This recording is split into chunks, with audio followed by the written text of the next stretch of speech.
আজিৰে পৰা আৰম্ভ হল 10 দিনীয়া দশম বাৰ্ষিক বিনামূলীয়া লোকবাদ্য আৰু বিহু নাচৰ কৰ্মশালা।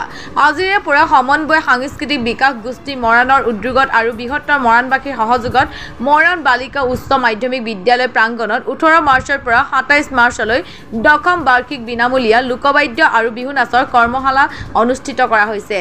গোষ্ঠী পতাকা গোষ্ঠী কাৰ্যকৰী সভাপতি জীৱনজ্যোতি গগৈ তথা উদযাপন সমিতি পতাকা উদযাপন সমিতি কাৰ্যকৰী সভাপতি নিপন ফুকনৰ দ্বাৰা উত্তোলন কৰাৰ পাছত সমাজকৰ্মী অঞ্জলি চেতিয়াই কৰ্মশালাৰ মুকলি কৰে।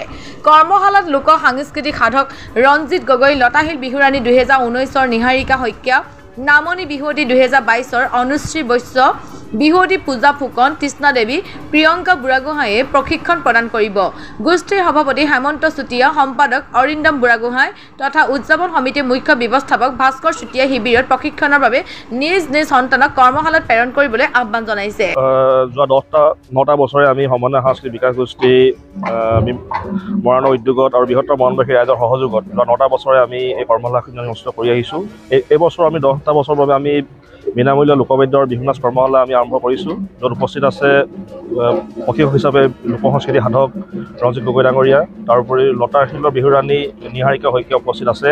ইতিমধ্যে আমাৰ আজি প্ৰথম দিন আৰু প্ৰথম দিনটো আমাৰ ছাত্ৰ ছাত্ৰী 100 প্ৰায় 106 ছাত্ৰ ছাত্ৰী আমাৰ অংশগ্ৰহণ কৰিছে আৰু অহা দুদিনৰ ভিতৰত আৰু ছাত্ৰ ছাত্ৰীৰ সংখ্যা বাঢ়িব বুলি আমি আশা কৰি আছোঁ। প্ৰথমে মই সমূহ অসমবাসী ৰাইজলৈ অনাগত ৰঙালী বিহুৰ হিয়াভৰা শুভেচ্ছা যাচিলোঁ। এই বৰ্ষৰ মোৰ প্ৰথম বৰ্ষ হয় ইয়ালৈ অহা আৰু সমিতিৰ সমূহ সদস্যলৈ মই ধন্যবাদ জ্ঞাপন কৰিছোঁ মোক প্ৰশিক্ষক হিচাপে ইয়াত নিমন্ত্ৰণ জনোৱাৰ কাৰণে। হয়, নিশ্চয় বাঢ়িছে আৰু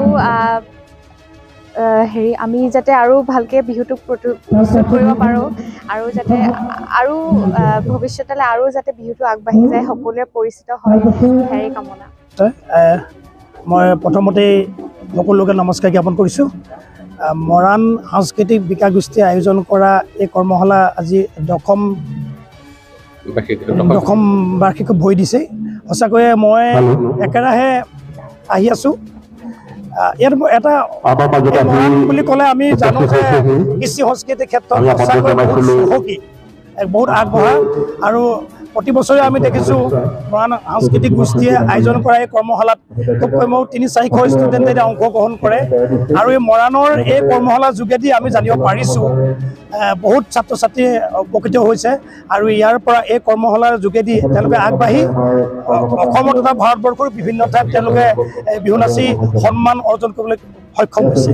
নিশ্চয় নিশ্চয় আমাৰ এই বিহুৰ বুলি ক'লে আমি ইমান এটা আমাৰ সামৰণি নহয়। বিহুৰ আমি কেনেকৈ আমি আগবঢ়াই নিওঁ প্ৰতিটো ক্ষেত্ৰতে আমি ধৰক আজিকালি বিহু নামৰ ক্ষেত্ৰত হওক বা ঢোলৰ ক্ষেত্ৰতে হওক, কিন্তু আজিকালি চেওচাওবিলাক আগতকৈ অলপ বেলেগ হৈছে, কিন্তু পৰম্পৰাটো আমি এৰিব নোৱাৰোঁ। পৰম্পৰাটো আমি ধৰি ৰাখিবই লাগিব। তাৰ উপৰিও আমি কিছুমান চেষ্টা কৰি আছোঁ কেনেকৈ আমি ভাল গীতেৰে আমি গাই পেলাই আমি আগবাঢ়ি নিব পাৰোঁ ছাত্ৰ ছাত্ৰীক। তাৰে আমি বহুত আশা আমি বুকুত বান্ধি আগবাঢ়িছোঁ যে ল'ৰা ছোৱালীবিলাক আমি কেনেকৈ আগবাঢ়ি নিব পাৰোঁ।